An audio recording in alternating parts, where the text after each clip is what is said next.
Hello! Did you know that bats can be used to preserve biodiversity? Welcome to a new edition of Echoed Africa brought to you by DW Channels TV and KTN. I'm Nel Taigbe from Abeokuta in southwest Nigeria. Joy, my colleague in Kenya, will tell you more about the bats later on the show. Well, yes, indeed. This is one of the topics on our Echoed Africa magazine show today.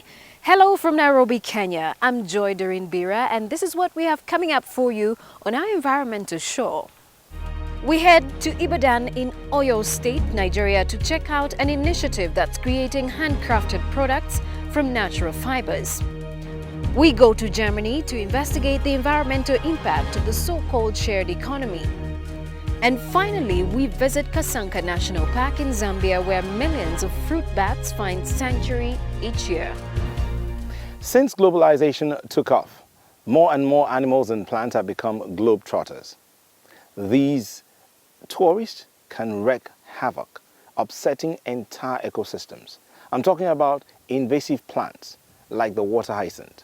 In Nigeria, this plant has clogged up waterways and made fishing difficult.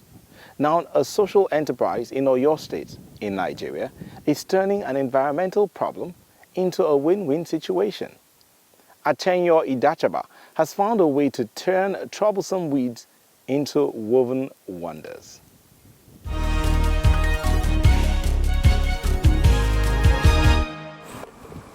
Water hyacinths may look pretty, but they create problems.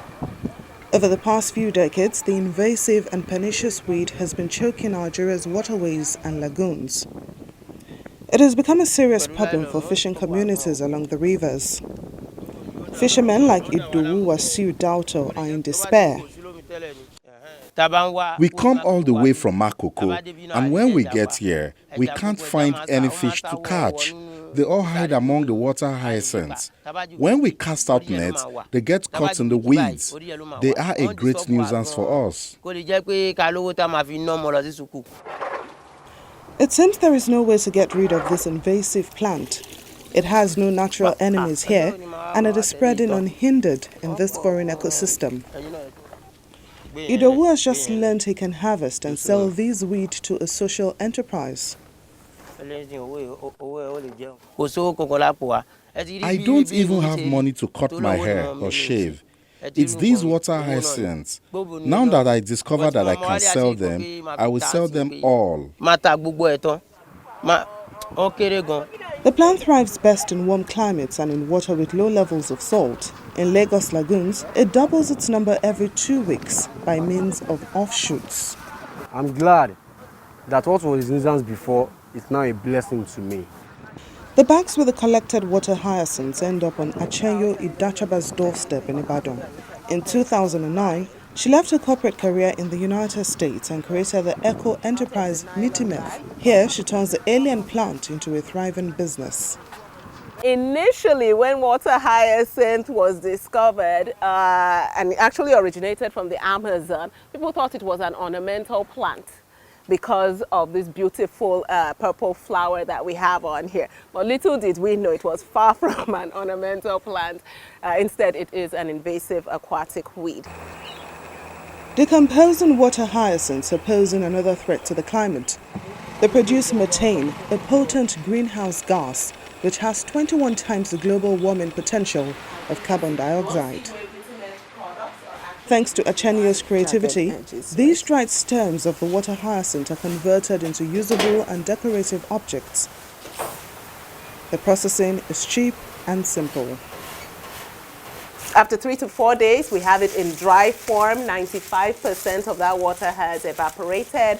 And what we have now is 5% of dry weight. We transform in 2 ways. We either flatten the weed and use it for things like mats and notepad covers, or we make rope from it.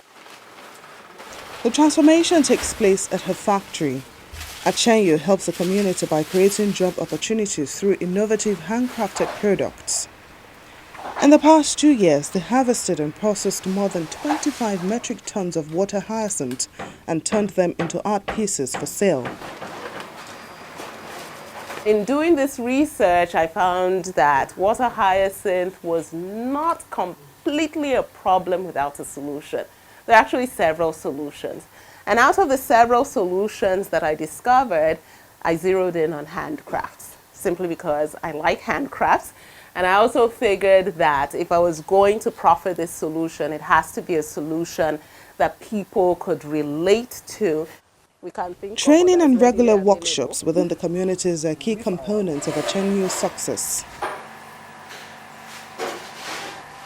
The weed products range from furniture to lamps and personal accessories. The turnover in 2010 was just $20. It has risen to $25,000 today, primarily from domestic sales. 140 kilometers north of Lagos, Idowu hopes for a better livelihood. I will sell them all off. They disturb us. These water hyacinths, they disturb us a lot. There are many of us suffering from this. We are many, too many. There is no single person that can find fish now among us.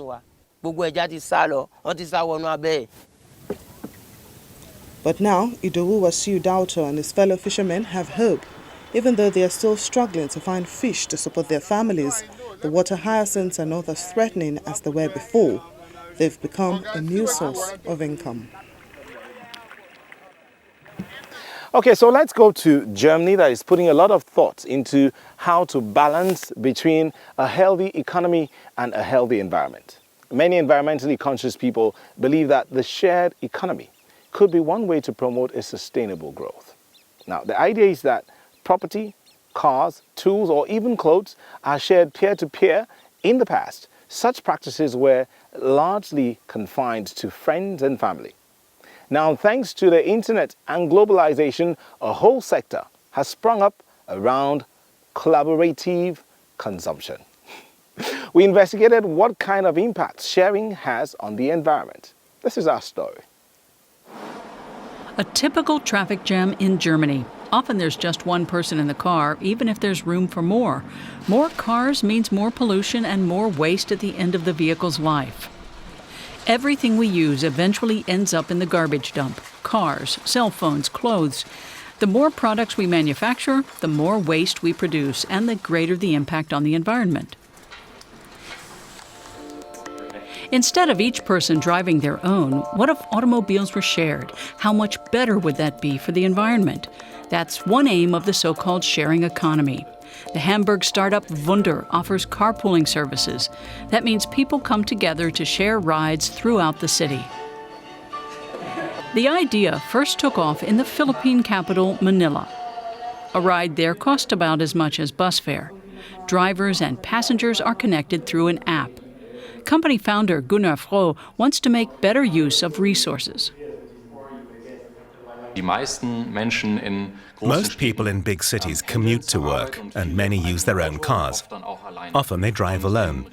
In megacities like Manila, where we operate now, the traffic is unbelievable. People are on the road an average of 4 hours a day. Trains are packed. So it makes sense if people can find each other using an app and can travel together and share fuel costs. Other ride-sharing services offer rides in Germany, not within the city, but from one city to another. It's easy to order a ride through an app. For young urban residents, owning a car is no longer that important, says Christian Schiller from BlaBlaCar. People now think more about where the nearest shared car is parked and where to meet the driver, instead of worrying about things like registering a car and paying taxes on it, because they know that using a shared car is cheaper than owning their own. That's not just handy, but also beneficial for the environment. Gert Scholl has carried out extensive scientific research on the sharing economy and knows its potential. We know that car sharing can help the environment. For example, a car-sharing vehicle can replace between 10 and 15 private automobiles. The sharing economy isn't just for cars. Apartments, meals, tools, even clothes. Practically anything can be shared. These two businesswomen have developed a lending service for clothes. For €34 a month, you can borrow up to 4 pieces of clothing. Orders go through the website, where you can enter your fashion preferences so that an outfit can be assembled for you. Tekla Vilkinen wants to prevent people from buying unnecessary clothes. Wearing items that have been worn by others is totally fine for her. What good is it having a closet crammed full of cheap clothes? That's not something you've worked hard for. It's not even fun to own clothes like that. It's not something you're proud of. So, do people take part in the sharing economy for environmental reasons or for economic ones? For many people, protecting the environment is an important aspect of the sharing economy. And even more importantly, you can save money. By sharing goods and services, you become a more frugal consumer. Owning less means less waste, be it electronic waste, old cars, or a nice party dress. Tekla Vilkening's company is proving to be quite a hit. It now rents out more than 300 clothes packages every month. Now, those are some good ideas that we could also introduce here in Africa. But what we all share here is the power of the sun. Joy, where you are today, how hot is it? Well, Auntie, let's put it like this. It's sunny enough to run solar-powered clocks, phones, or even lights. The German startup SunZilla has found a pretty ingenious way of providing electricity round the clock to remote districts. It's green and it's mobile. An idea that's going places. Pretty inspiring stuff. Let's take a look.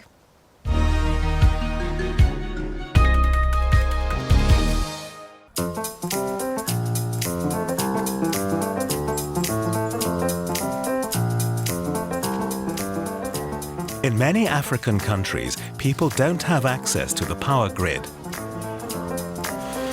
Instead, they have to rely on generators.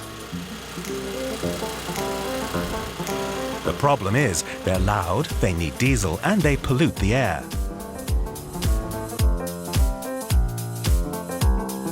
The Berlin-based startup SunZilla offers an alternative. It's built a portable solar kit that can replace a generator. It consists of an inverter, a battery, a sail with solar panels, and a couple of cables. Transport, setup, and maintenance are easy. The kit can supply and store electricity for up to 7 people. At a price of €2,700, the system doesn't come cheap. But the engineers say it lasts much longer than a generator. Do you like that? If you are also doing your bit, tell us about it. Visit our website or send us a tweet. #DoingYourBit. We share your stories.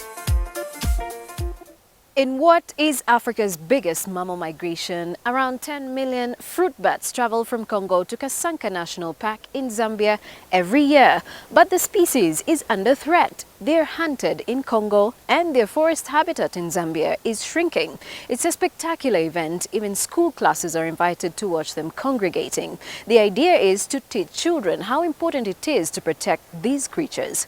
Let's take a look.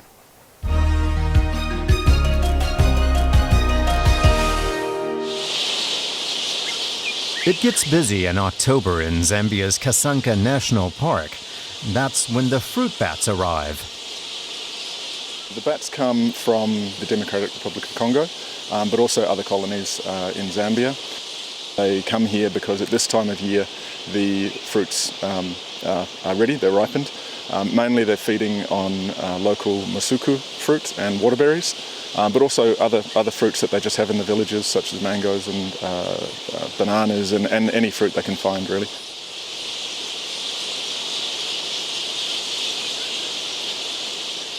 Every time I see it, it's amazing. I mean, it's funny, when at the start of the bat season, when the bats first started arriving, we decided to come down and just have a look to see how many there were. And even just coming down right at the start when there are only maybe 10,000 or 20,000, we were blown away. The bat's arrival marks the beginning of high season for Dion Scott. He's the park manager, and Kasunka is the destination of the world's largest mammal migration. No one knows exactly why the fruit that grows here annually draws in some 10 million of the animals, many of which fly great distances. But throughout Africa, their habitat is under threat. The main challenges for the bats are loss of habitat. So they roost in forests and through this part of Africa in rainforests mainly. The bat forest itself is very small. It's only about 1 kilometre long and about 400 or 500 metres wide. The main threat to the forest here at Kasunka is fire.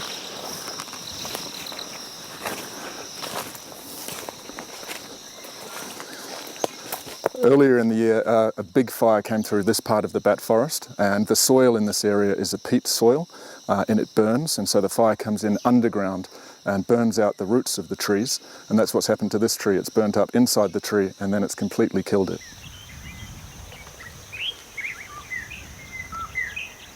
The fires are often laid by poachers. They burn the grass away so that it grows back faster. Fresh grass tempts antelopes to the open clearings where the poachers can pick them off. The authorities try to prevent poaching with fire breaks and regular patrols, but the many people living on the edges of the park see the animals mainly as a source of food. Education is important because the locals tend to be frightened of the nocturnal animals. So the project regularly invites parties of school children from the surrounding communities to enjoy the spectacle. That helps change attitudes towards the harmless mammals. It's usually the first time children have seen the natural marvel that takes place right on their doorstep.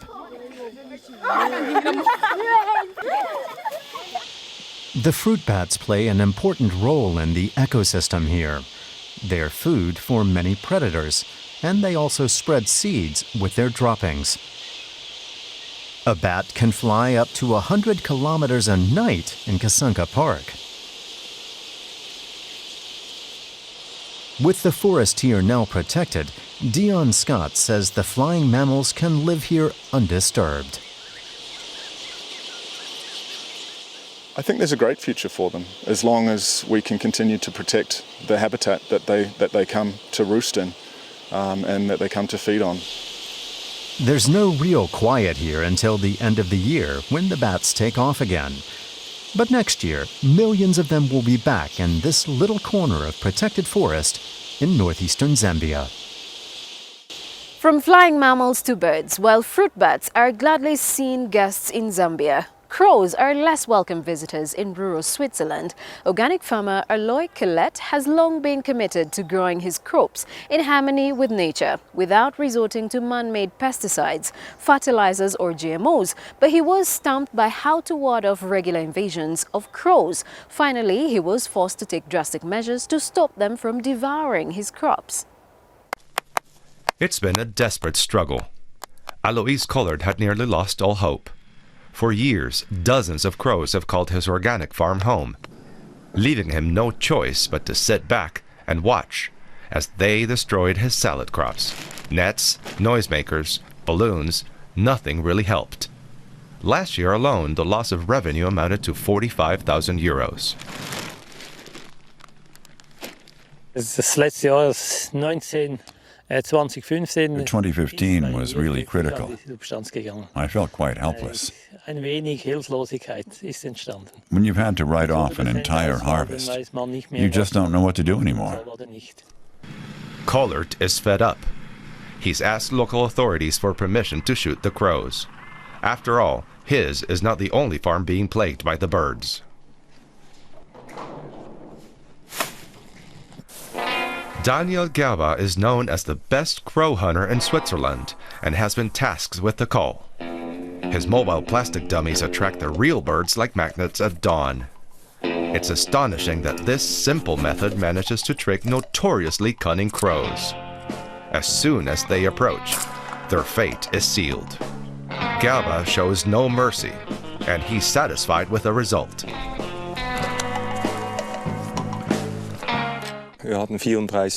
We've got 34 crows this morning, and under the conditions, that's a good yield.